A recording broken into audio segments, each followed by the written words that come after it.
అందరికీ పరమాత్మ దేవుని నామమునకు మహిమ కలుగును గాక. స్తుతి చేతుము నీకు దేవా, స్తుతి చేతుము నీకు, స్తుతి చేతుము నీకు.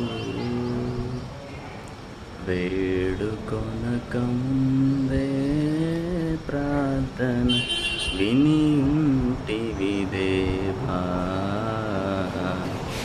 వేడుకొనక ముందే నేడును రేపును ఎల్లప్పుడు నేడును రేపును ఎల్లప్పుడు కూడును స్తుతిగానము నీకిలను, సమకూడును స్తుతిగానము నీకిలను. స్తుతి చేతుము నీకు దేవా, స్తుతి చేతుము నీకు, స్తుతి చేతుము నీకు.